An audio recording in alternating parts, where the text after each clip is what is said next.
Bagaimana caranya supaya kita terhindar dari was-was ini? Pertama, al-isti'adzatu billahi minasyaitonir rajim. Pertama, baca ta'awudz, baca auzubillah. Kita berlindung kepada Allah Subhanahu wa taala dari syaitan, karena memang was-was itu kebanyakan datang dari setan. Walaupun ada tadi saya katakan was-was itu datang dari kesehatan.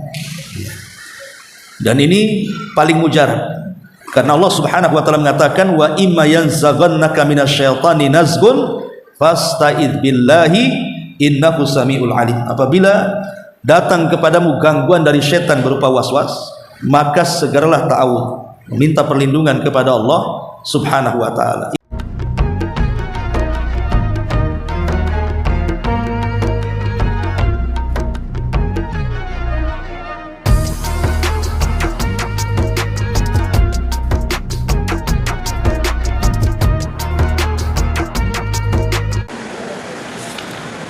Bismillahirrahmanirrahim. Assalamualaikum warahmatullahi wabarakatuh. Alhamdulillah wassalatu wassalamu ala rasulillah wa ala alihi wa sahbihi wa mawalah wa la hawla wa la quwwata illa billahi wa ba'd. Alhamdulillah, segala puja dan puji hanya milik Allah Subhanahu wa taala. Salawat dan juga salam kita hadiahkan kepada Rasul kita Nabi besar Muhammad sallallahu alaihi wasallam. Dan kita masuk masih pada bab keempat, dan kita baru membahas hadis pertama, dan kita masuk pada hadis kedua, hadis yang ke-26. Kita baca hadisnya.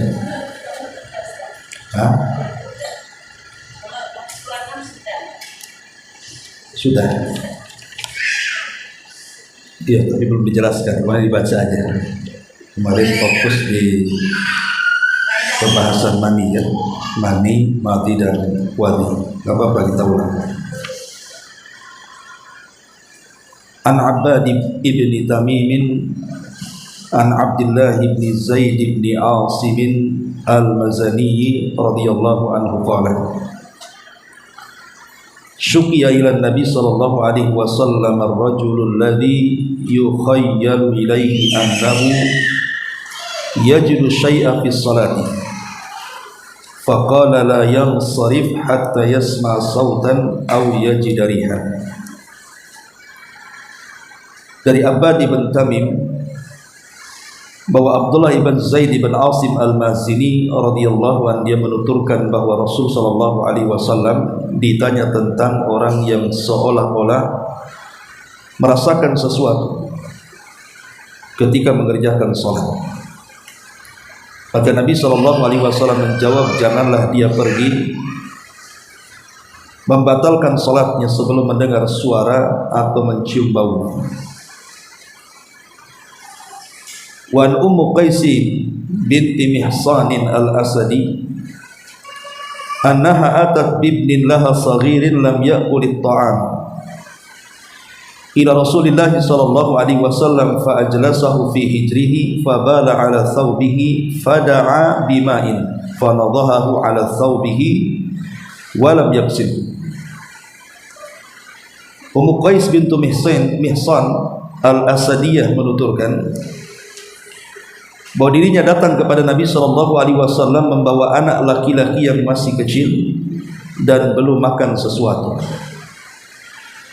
Maka Nabi kemudian menundukkan anak itu di atas pangkuan. Bayi itu lantas ngompol di atas pakaian Nabi.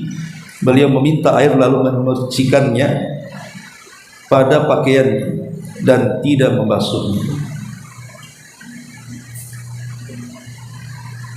Baik. Ma'asyiral muslimat yang dimuliakan Allah Subhanahu wa taala. Hadis yang ke-26. Hadis ini menjelaskan kepada kita di antara perkara-perkara yang termasuk membatalkan salat adalah mengeluarkan angin atau kentut, baik sifatnya memiliki suara atau tidak memiliki suara, dan mencium baunya. Kalau kita perhatikan hadis ini, ada satu faedah besar tentang larangan mengikuti was-was. Dalam hadis ini ada larangan bagi kita kaum muslimin untuk mengikuti was-was. Karena di sini laki-laki dalam hadis ini dia dihayalkan dalam sholatnya, seolah-olah ada was-was dalam hatinya bahwa dia mendapati sesuatu, boleh jadi dalam bentuk bunyi dalam perut kita atau yang lainnya.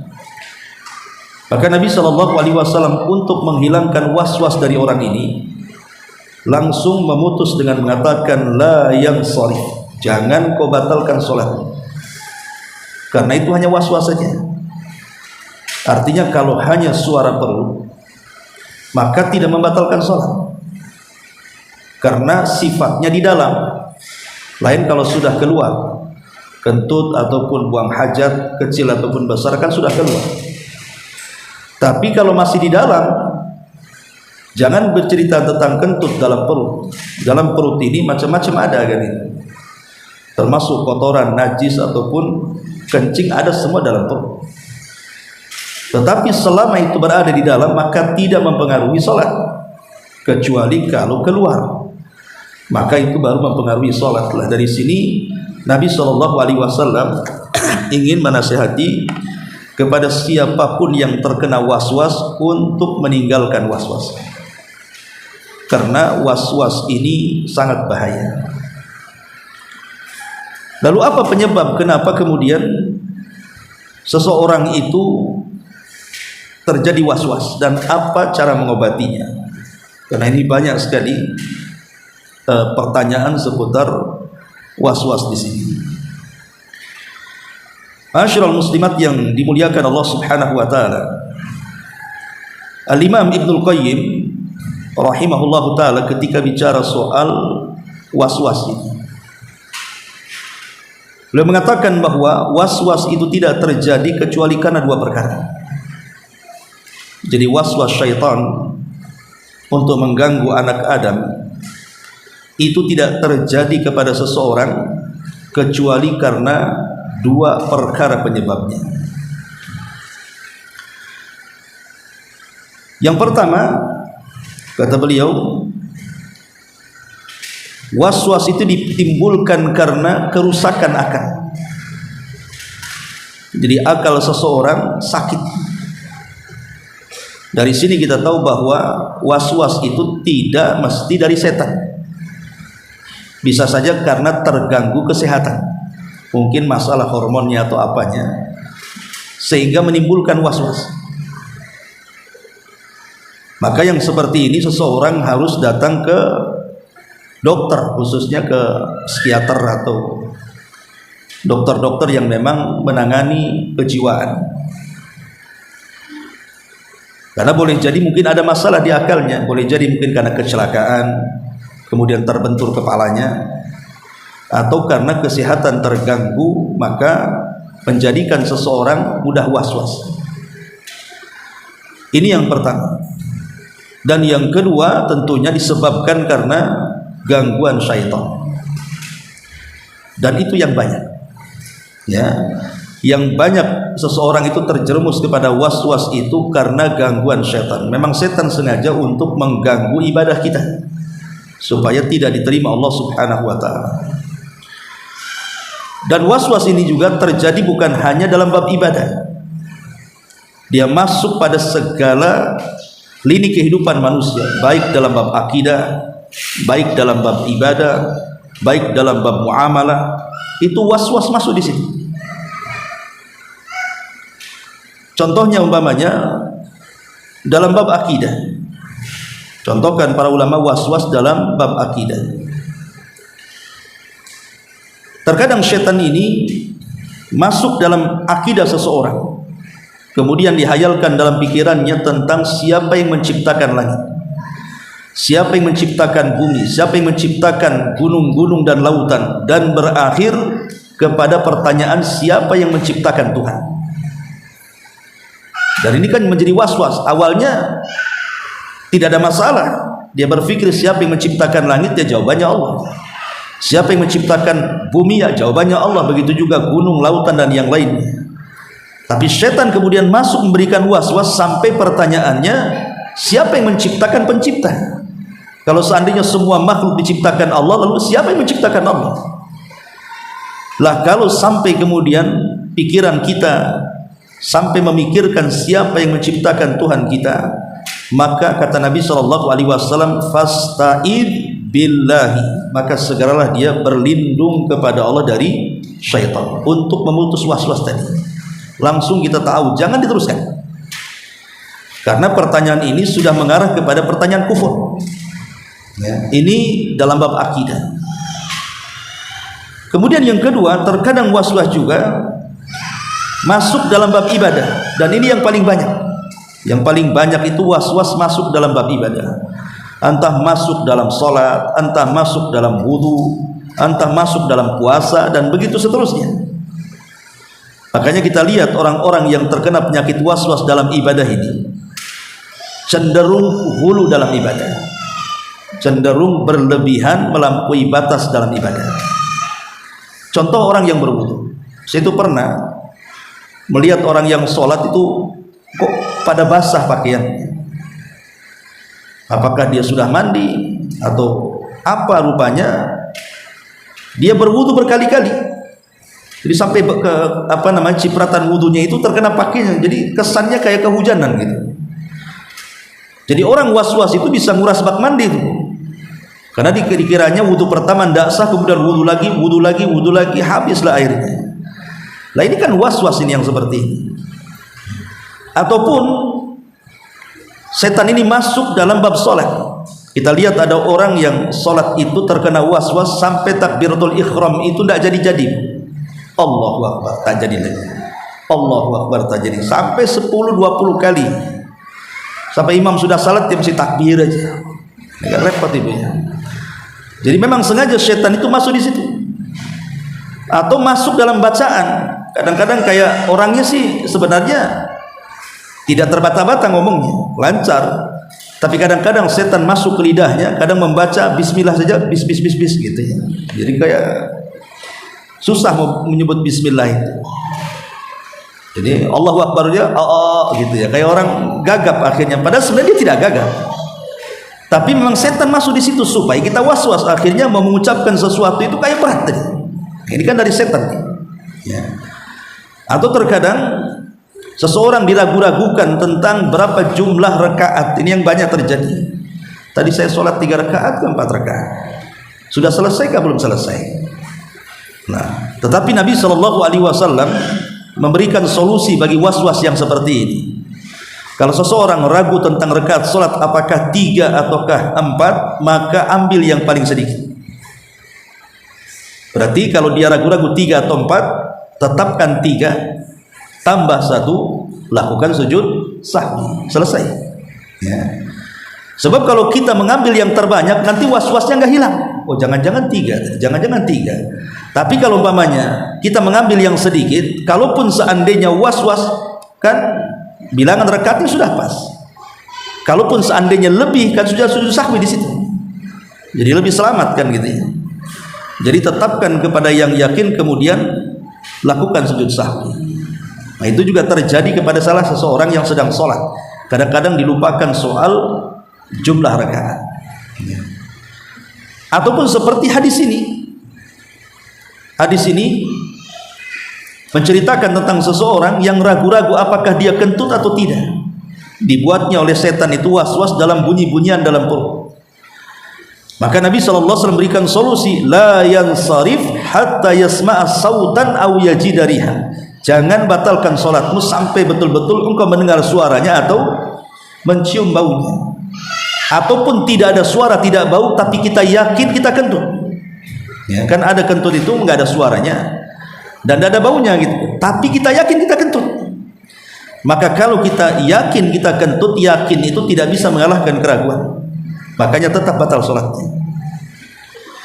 Ma'asyiral muslimat yang dimuliakan Allah subhanahu wa ta'ala, jadi intinya jangan sampai kemudian kita terkena was-was, karena was-was dalam ibadah ini bisa merusak ibadah atau minimalnya mengurangi kesempurnaan ibadah. Jadinya yang harusnya takbiratul ihram bersama imam mendapatkan 1 rakaat, sampai rakaat pertama dia masih takbiratul ihram saja, dia kan ketinggalan tuh 1 rakaat.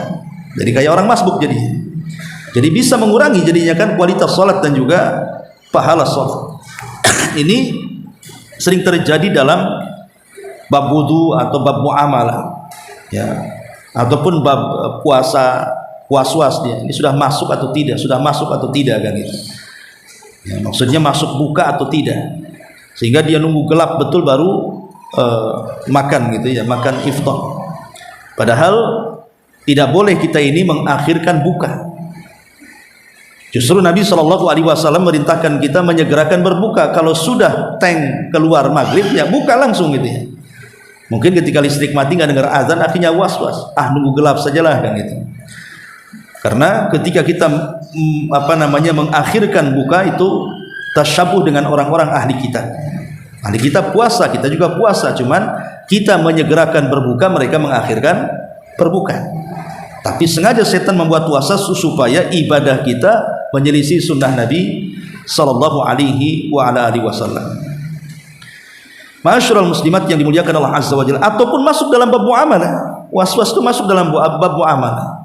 Baik, seseorang sudah janji hendak membeli sesuatu dan sudah deal, artinya sudah selesai akadnya, tinggal bayar saja dan menerima barang. Terkadang setan lupa, setan datang melupakan kita, tadi kita sudah ada akad atau tidak, ada akad atau tidak, padahal sudah ada kan itu. Ataupun mungkin masuk dalam muamalah yang lebih luas dalam rumah tangga. Terkadang suami sampai was-was, apakah saya menceraikan istrinya atau tidak. Nah itu masuk ke situ. Jadi was-was ini memang sangat bahaya sekali, karena memang syaitan sengaja untuk merusak anak Adam. Ma'asyiral muslimat yang dimuliakan Allah azza wa jalla, Al-Imam An-Nawawi rahimahullahu taala ketika memberikan catatan kepada hadis ini, beliau mengatakan ma'nahu, ketika beliau mengatakan dari kalimat la yansarif hatta yasma sautan aw yajida rihan, sampai ke mendengar suara atau baunya, beliau mengatakan ma'nahu, maknanya ya'lamu wujuda ahadihima, dia mengetahui adanya salah satu dari keduanya, wala yushtaratus sama wasam, dan tidak disyaratkan harus mendengar suara atau mencium bau, bi ijma'il muslimin, dengan kesepakatan kaum muslimin. Wala farqa fi syakki baina an yastawi al ihtimalani fi wuqu'il hadathi wa adami aw yatarajjah ahaduhuma aw yaghlib ala dhannihi fala wudhu'a alaihi bi kulli halin. Ataupun umpamanya seseorang ragu-ragu antara kentut atau tidak, ya. Maka ragu-ragu ini dan keraguan-raguannya ini anggap saja umpamanya 50-50. Maka tidak boleh kemudian kita mengikuti keraguan-raguan tersebut, tetapi kembalikan kepada hukum asal. Umpamanya 50-50 ini, tadi saya keluar angin atau tidak ya dalam sholat, ya, perasaan keluar tapi enggak kan itu ya. Ini kan ada 50-50 nih. Maka kalau yang seperti ini jangan mengikuti was-was, tapi kembalikan hukumnya kepada hukum asal. Hukum asal, ibu sedang sholat berarti punya wudhu. Namanya orang sholat pasti punya wudhu kan begitu. Itu hukum asalnya. Berarti tetapkan kepada hukum asalnya, batalkan was-wasnya. Berarti ibu masih sah sholat. Beda kalau ibu belum wudhu, kemudian timbul was-was, saya sudah wudhu atau belum? Ya belum wudhu lah kan gitu. Namanya belum wudhu. Kembalikan kepada hukum asalnya. Tapi kalau sudah sholat atau sedang sholat, maknanya kan tidak mungkin sholat tanpa wudhu. Maka kembalikan kepada hukum asal supaya menghilangkan was-was tadi. Adapun bagaimana caranya supaya kita terhindar dari was-was ini? Pertama, al-isti'adzatu billahi minasyaitonir rajim. Pertama, baca ta'awudz, baca auzubillah. Kita berlindung kepada Allah subhanahu wa ta'ala dari syaitan, karena memang was-was itu kebanyakan datang dari syaitan. Walaupun ada tadi saya katakan was-was itu datang dari kesehatan. Dan ini paling mujarab. Karena Allah Subhanahu wa taala mengatakan wa imma yanzaghannaka minasyaitani nazghun fasta'idz billahi innahu samiul alim. Apabila datang kepadamu gangguan dari setan berupa waswas, maka segeralah ta'awudz, meminta perlindungan kepada Allah Subhanahu wa taala. Ini yang pertama. Yang kedua, al-ilmu. Ilmu yang bisa menghilangkan waswas itu adalah ilmu. Karena orang jahil selalu waswas.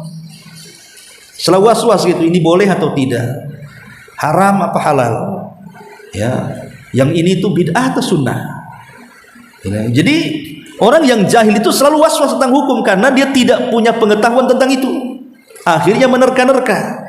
Maka supaya menghilangkan perasaan was-was itu belajar. Karena dengan ilmu itulah bisa menghilangkan was-was. Akhirnya dia punya pengetahuan tentang bagaimana cara menghadapi was-was. Kemudian yang ketiga, al-mudawamatu ala adzkar. Kalau bisa senantiasa berzikir kepada Allah Subhanahu wa taala. Karena zikir itu salah satu benteng kita menghadapi setan. Kemudian yang keempat, qat'u al-irtirsali. Jangan mengikuti waswas. Jadi kalau sudah datang waswas jangan terus dipikirkan, tapi cari solusi. Sebagaimana Nabi SAW memberikan solusi di sini kan, orang dihayalkan dalam sholatnya apakah dia kentut atau tidak, padahal baru suara perut kan gitu. Maka jangan diteruskan tuh was-wasnya. Makanya Rasul mengatakan la yansarif hatta yasma'a sautan aw yajidariha. Jangan batalkan sholatmu, kata Rasul. Jangan diteruskan, jangan batalkan sampai engkau memiliki bukti gitu ya dengan suara kentut atau dengan baunya. Kemudian yang kelima, suhbatul akhyar. Cari teman yang baik. Cari teman yang baik, cari teman yang memang mengetahui pengetahuan. Bisa saja kemudian dia menasihati. Kalau kita sedang was-was, kita bisa bertanya. Kita bisa minta nasihat kepada teman yang baik itu. Termasuk juga yang nomor 6, kathratu du'a wal iltija'a ila Allah azza wa jal fa innallaha huwallazi yaqdarul bala atau yuqaddarul bala wa huwallazi yadfa'u. Perbanyak doa dan serahkan sepenuhnya kepada Allah, karena sesungguhnya Allah lah yang mentakdirkan adanya bala. Yang menciptakan waswas itu kan Allah, dan yang menghilangkan waswas juga Allah. Karena waswas ini bagian ibtila, ujian Allah kepada hamba-hambanya, bisa melawan atau tidak. Maka banyak-banyak berdoa agar kita tidak mudah diganggu setan. Termasuk juga al-mujahadatu wal musabar. Lawan, jangan biarkan was-was itu ada pada diri kita, tapi kita lawan. Kemudian juga kasratu qiraatil Qur'anil Karim at-tadabburi wa fahmi ma'ani. Perbanyak membaca Al-Qur'an, ya kalau bisa juga tadabbur. Karena bagaimanapun setan itu sangat takut dengan bacaan Al-Qur'an. Ma'asyiral muslimin muslimat yang dimuliakan Allah Azza wa Jalla. Tetapi kalau memang was-wasnya tadi karena masalah di hormon, masalah di pikiran, ada punya penyakit kejiwaan gitu ya, maka tentu obatnya adalah datang ke dokter, datang ke psikiater, datang ke orang-orang yang ahli psikolog ya, supaya mendapatkan kesembuhan dari wasilah mereka, mungkin dengan nasihat-nasihatnya atau nanti dikasih obat dan begitu seterusnya. Maka itu diantara yang disebutkan para ulama bagaimana caranya menghadapi was-wasnya. Karena was-was ini itu bisa mengantarkan kepada kita, ya sebenarnya secara hukum begini Bu, orang yang terkena was-was memang tidak ada hukumnya, artinya tidak berdosa. Ya, orang yang terkena was-was itu pena diangkat, tidak ada dosa bagi orang yang was-was. Tetapi was-was ini bisa mengantarkan kepada dosa kalau terus diikuti. Ya, bisa mengantarkan kepada dosa kalau diikuti. Umpamanya seorang berwudu yang harusnya 3 basuhan jadi 5 basuhan, ya, yang harusnya 3 basuhan jadi 10 basuhan. Lah ketika kemudian kita menambah apa yang disunnahkan Nabi SAW, maka masuk dalam hadis Rasul, faman zada faqad asaa wa ta'adda wa zalama. Barang siapa yang menambah basuhan dalam wudu itu, maka dia telah salah wudunya, telah melampaui batas wudunya, dan telah berbuat zalim dalam wudunya. Itu karena was-was itu. Tapi kalau orang yang berilmu kan cukup kita berwudu, bukankah setiap basuhan walaupun 1 kali sudah sah wudunya? Kan yang wajib 1 kali, 2 dan 3 itu sunnah saja. Kalau orang punya pengetahuan, ya sudah, kalau sudah dibasuh 1 kali sudah selesai kan gitu ya. Tapi orang yang was-was ini tidak, dia rasanya nambah terus. Kayaknya setan sengaja masuk, perbanyak basuhanmu nanti supaya makin sempurna, makin bersih. Itu setan memang sengaja memberikan was-was itu, seolah-olah wudu seperti itu afdol, padahal justru menyelisih sunnah. Ya, sengaja kemudian setan mendorong itu seorang untuk melakukan bid'ah dan menyelisih sunnah Nabi Sallallahu Alaihi Wasallam. Nah, ini bahaya was-was itu sampai ke situ jadinya kan, sampai kepada kekufuran, sampai kepada bid'ah, sampai kepada maksiat. Ya, dan itu senjata setan. Ya, subhanallah ya, setan itu ketika kita disesatkan itu bukan ditarik tangan kita atau didorong badan kita, tidak. Nggak ada setan itu, dan dia tidak punya kuasa untuk itu. Setan itu tidak punya kuasa mendorong badan kita supaya jatuh ke maksiat, tidak. Atau ngajak-ngajak tangan kita gitu, yang nyeret-nyeret, ayo kita mabok, ayo kita zina. Nggak ada setan itu seperti itu. Dan setan tidak punya kuasa untuk itu. Setan itu hanya membisikkan saja.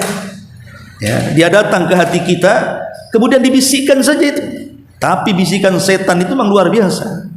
Lihat Nabi Adam alaihi salam, gara-gara dibisikkan setan, pada Allah subhanahu wa ta'ala sudah banyak memberikan nikmat di sorga itu, seolah-olah Allah katakan, ya Adam, semua yang ada di sorga itu halal makan, kecuali 1. Dari ribuan nikmat yang ada di sorga itu, cuma 1 tidak boleh dekati.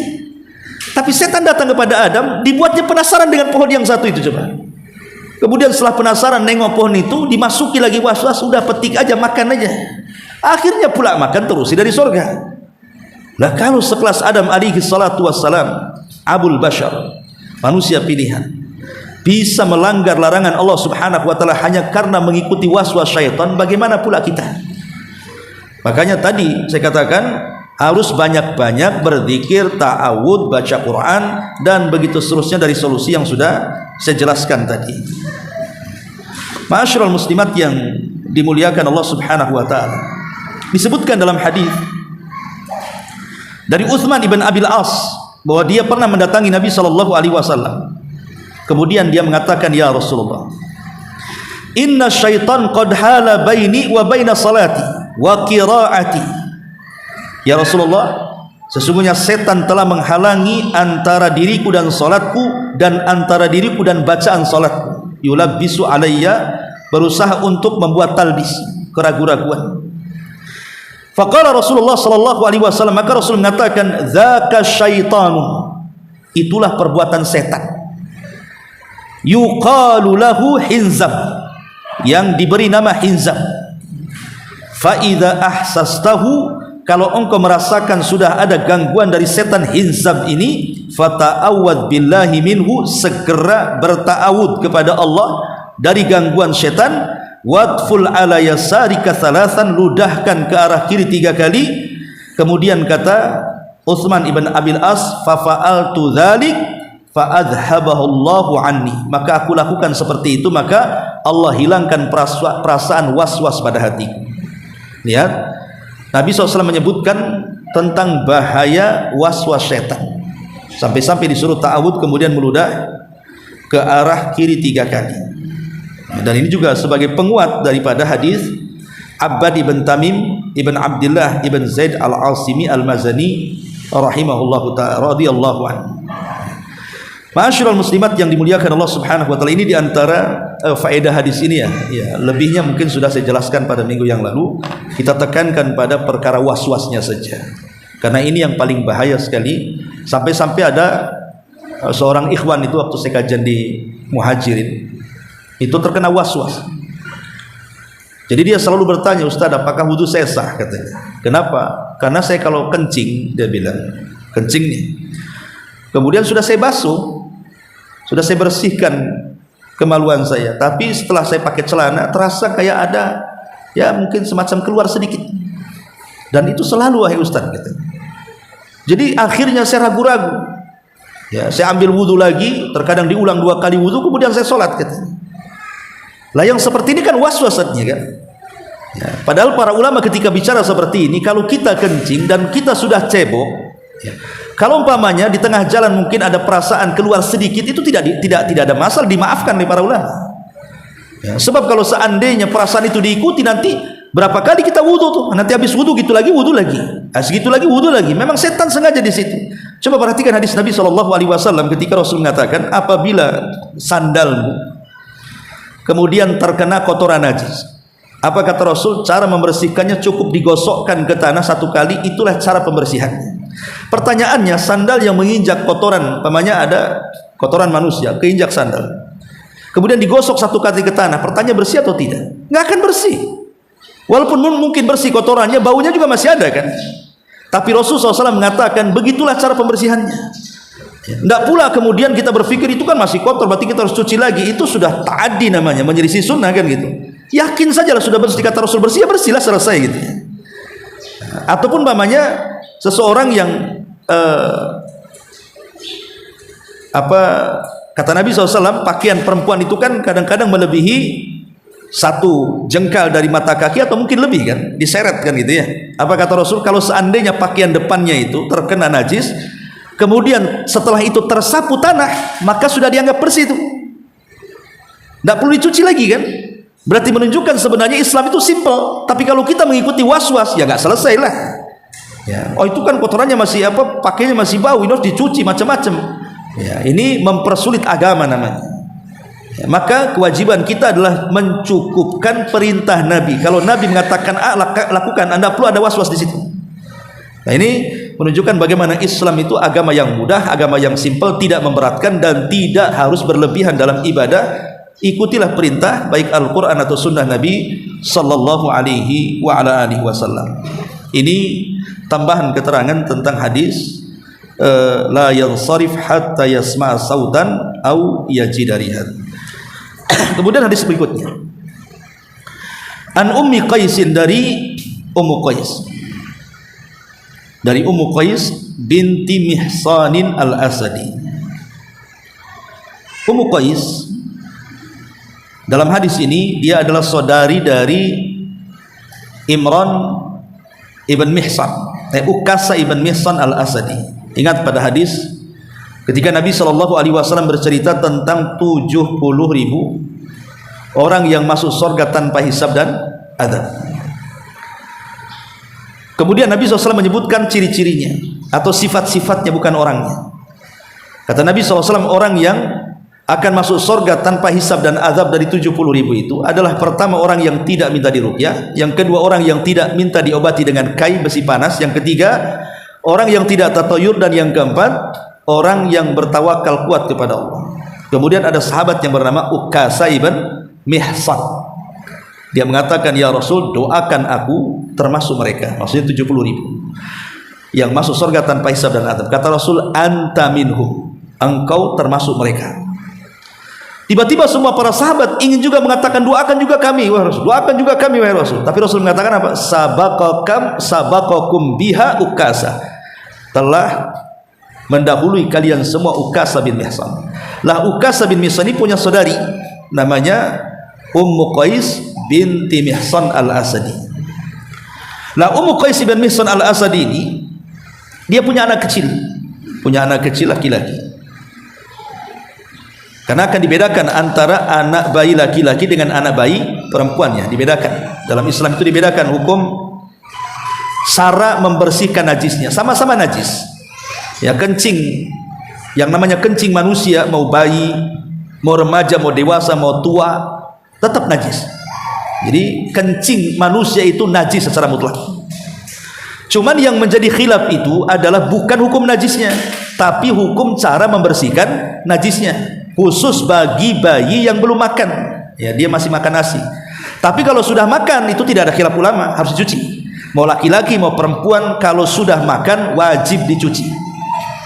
Yang jadi masalah adalah bayi yang belum makan, masih minum air susu, dia belum makan apa-apa.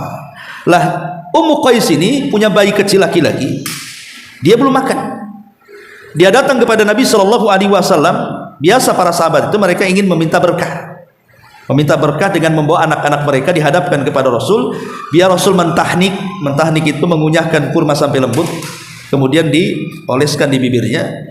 Ya. Kemudian setelah itu Rasul mendoakan berkah dan kebaikan. Dan doa Nabi SAW mustajab. Contoh ketika Doanya Nabi SAW kepada siapa? Ibnu Abbas. Ibnu Abbas kan pernah didatangkan waktu bayi juga oleh pamannya Abbas. Ya, karena Abbas itu anak dari pamannya. Ibnu Abbas anak dari pamannya Rasul, Abbas ibn Abdul Muthalib. Ketika bayi datangkan di hadapan Rasul, kemudian setelah ditahnik, Rasulullah SAW mendoakan Ibnu Abbas dengan doa apa? Allahumma alimhu fid dini, Allahumma faqihu fid din wa alimhu ta'wila. Ya Allah, cerdaskan anak ini, ya Allah buat dia menjadi pakar yang memahami Quran. Maka setelah Abdullah ibn Abbas besar, doa Rasul menjadi kenyataan kan. Akhirnya Ibnu Abbas menjadi seorang pakar Quran, bahkan dikatakan sayyidu ahli tafsir, pemimpinnya ahli tafsir, berkat doa Nabi SAW dan usaha dia tentunya, karena doa tanpa usaha juga percuma ya. Lah makanya kemudian di sini Ummu Qais ini dia membawa putra kecilnya itu menghadap Nabi supaya Rasul mentahni kemudian mendoakan. Maka setelah kemudian di pangkuan Nabi, anak bayi laki-laki itu, anak Ummu Qais bintu Mihsan al-Asadiyah ini, ya namanya anak-anak kan, tiba-tiba dia kencing. Ya kalau di zaman sekarang kan sudah ada antisipasi, ada pampers kan, di zaman Nabi belum ada pampers kan itu ya. Sehingga tiba-tiba kemudian dia ngompol lah, kenalah ke kain Nabi, karena memang ada di pangkuan Nabi. Tapi Nabi SAW tidak mencuci pakaiannya. Dengan cara apa? Rasul hanya memintakan air dalam bejana, kemudian setelah didatangkan di hadapan Rasul, Rasul hanya memasukkan tangannya di air itu, kemudian diperciki saja. Jadi bekas kencingnya diperciki gini aja, ambil air. Lah dengan cukup memerciki itu sudah anggap bersih tuh pakaiannya. Padahal kalau diperciki apakah kemudian hilang? Hilang apanya? Air kencingnya kan nggak hilang kan gitu, tetap dalam kain kan. Tapi ketika begitulah cara pembersihannya sudah dianggap suci kan. Ini juga memotong adanya was-was nih. Tetapi sekali lagi tentu beda kencing anak laki-laki dengan kencing anak perempuan, karena kalau kencing anak perempuan itu ada hukum tersendiri. Nabi SAW memerintahkan untuk mensucikannya dengan cara mencucinya, sama dengan kencing orang besar. Tapi khusus bayi laki-laki, ya maka bayi laki-laki tidak harus dicuci. Ya kalau dicuci nggak apa-apa, lebih baik lagi. Tapi kalaupun diperciki itu sudah cukup. Contoh umpamanya di kasur lah. Ya kan biasanya anak-anak biasanya mungkin pempesnya itu bocor gitu, tidak tahu kan. Tipis pempesnya bocor atau kepenuhan pempesnya, akhirnya bocor sedikit, nampaklah itu basah di situ. Maka lihat, kalau anak laki-laki tidak perlu sulit, ambil air, kalau dia belum makan cukup diperciki di atasnya gitu saja ya, itu sudah cukup itu. Tapi kalau anak perempuan tidak bisa, anak perempuan najis, harus spraynya dicuci, dan kasurnya kalau sampai nembus ya dicuci juga ya, karena beda kalau anak laki-laki dan perempuan. Apa hikmahnya wallahu alam. Walaupun banyak ulama juga yang mencari-cari hikmahnya, katanya kencingnya anak perempuan itu lebih bau kan itu ya, tidak tahu juga kan, mungkin ibunya makan pete, tidak tahu juga. Mungkin anak laki-laki tidak terlalu bau, anak perempuan itu terlalu kental, anak laki-laki encer, wallahu alam, ada juga. Tetapi kita tidak mencari-cari hikmahnya lah. Yang jelas ketika Nabi SAW membedakan kencing anak laki-laki yang belum makan dengan kencing anak perempuan yang belum makan, cara membersihkannya sudah kita katakan sami'na wa ata'na, tidak perlu ada was-was di sini ya, cukup diperciki sudahlah kan itu. Nah ini juga dikuatkan oleh hadis Aisyah, hadis berikutnya di sini, an Aisyah ta ummul mukminin radhiyallahu anha, anna Nabiy sallallahu alaihi wasallam utiya bisabiyyin fabala ala thawbihi fada bima'in fa'atbahu iya wa li muslimin fa'atbahu baulahu walam yaghsilhu. Kata Aisyah ummul mukminin radhiyallahu anha mengatakan bahwa ada bayi laki-laki yang dibawa ke hadapan Rasul. Bayi itu lantas ngompol di atas pakaian beliau, lalu beliau meminta air dan memerciki air tersebut pada kencing yang mengenai bajunya, dan Rasul dalam riwayat tidak mencucinya, ya cukup memercikinya dan tidak mencucinya. Nah ini diantara faedah dua hadis ini. Wallahu alam, sekira cukup dua hadis saja. Tapi sebelum saya tutup, kita buka tanya jawab, silakan.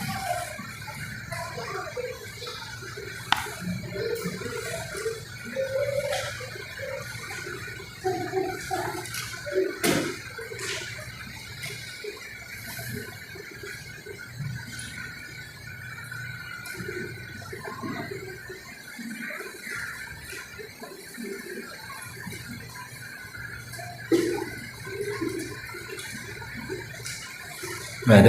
Baik, belum ada. Kita tutup. Subhanallah bihamdika, asyhadu an la ilaha illa anta, astaghfiruka wa atubu ilaik.